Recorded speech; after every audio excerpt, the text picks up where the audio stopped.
We're here at Calamus Swamp. It's the last day of February, about 8:15 p.m.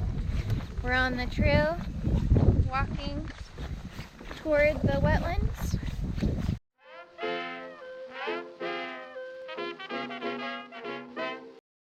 We hear some spring peepers.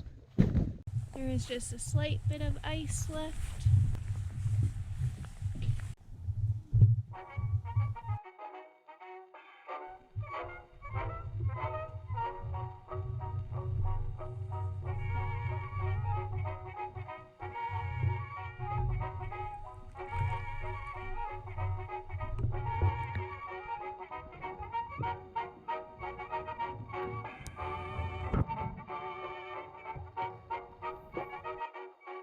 So this is a UV light.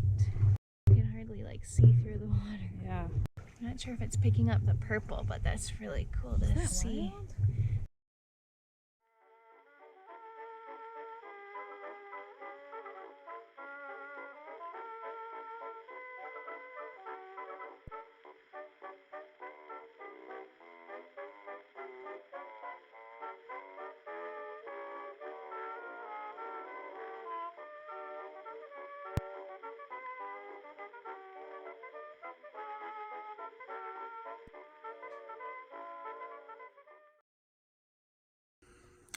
Here we have an organism in the Tabanidae family. This is likely a deerfly larva.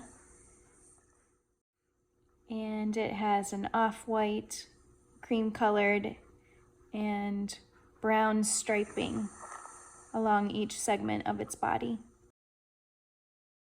And it has a pretty unique way of locomoting through the wetland, undulating its body, kind of like an accordion.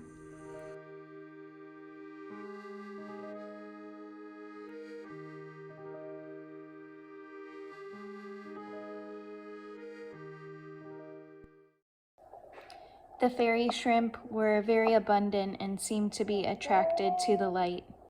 We didn't have our macro lens on, so it's a little blurry, but you can see how numerous they are.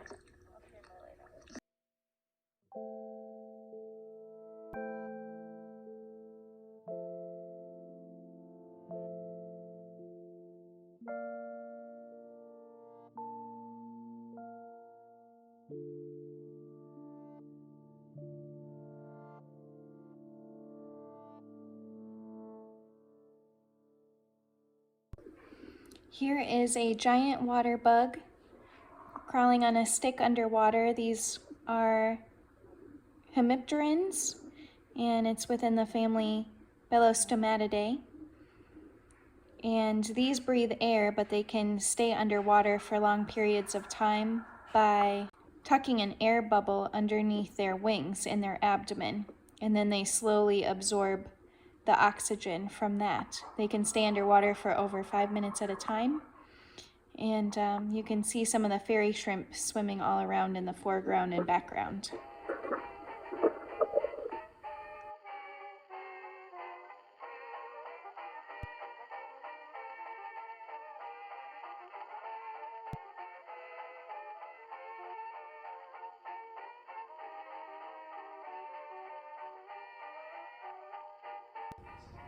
Here's a tray of some of the critters that we found. You can see a tadpole swimming around through the water, some large scuds. These are crustaceans within the Amphipoda order, and some Planorbidea snails. These are ram's horn snails.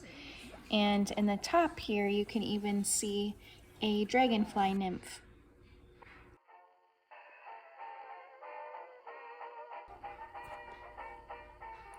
Here we have a bullfrog.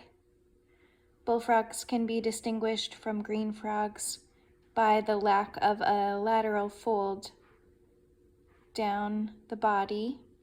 So on the bullfrog, it wraps around the tympanum, which is used for hearing and vibrations. Here we have the chorus frog. Awesome.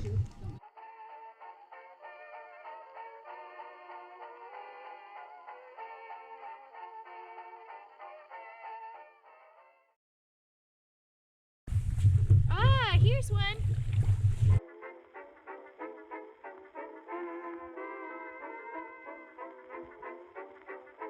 Take a look here at this tiger salamander we found. This is a female. Tiger salamanders are within the family Ambystomatidae. These are known as the mole salamanders because they spend 70 to 95% of their lives underground.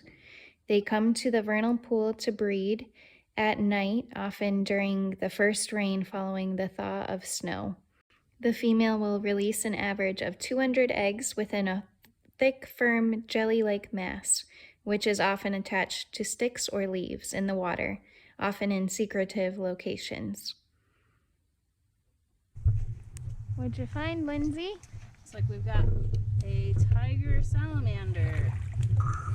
So you can tell that this tiger salamander is a male based on the enlarged cloaca seen behind the hind limbs. And females have a smaller cloaca, but you can kind of see that enlarged area, and therefore we know this is a male.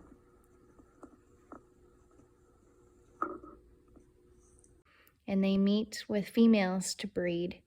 The males will deposit spermatophores on leaves.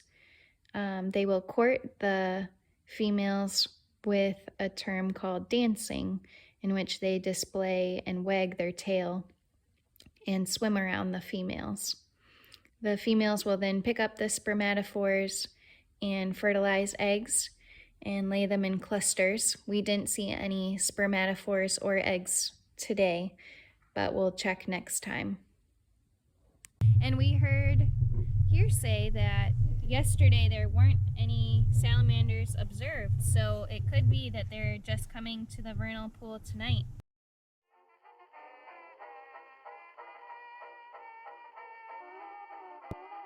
We'd like to remind you that while we encourage you to visit local vernal pools around Ohio, if you're visiting a metro park or another city park, you'll need to get a permit or written permission to access that site after hours, or even to go off trail or off the boardwalk. For Calamus Swamp, you'll reach out to Columbus Audubon. They can also provide best practices for cleaning your equipment to limit transfer of any algae or other bacteria or funguses across site. Also to watch your step so you don't disturb egg masses and things like that. So just make sure that you are doing that to help keep our vernal pools safe.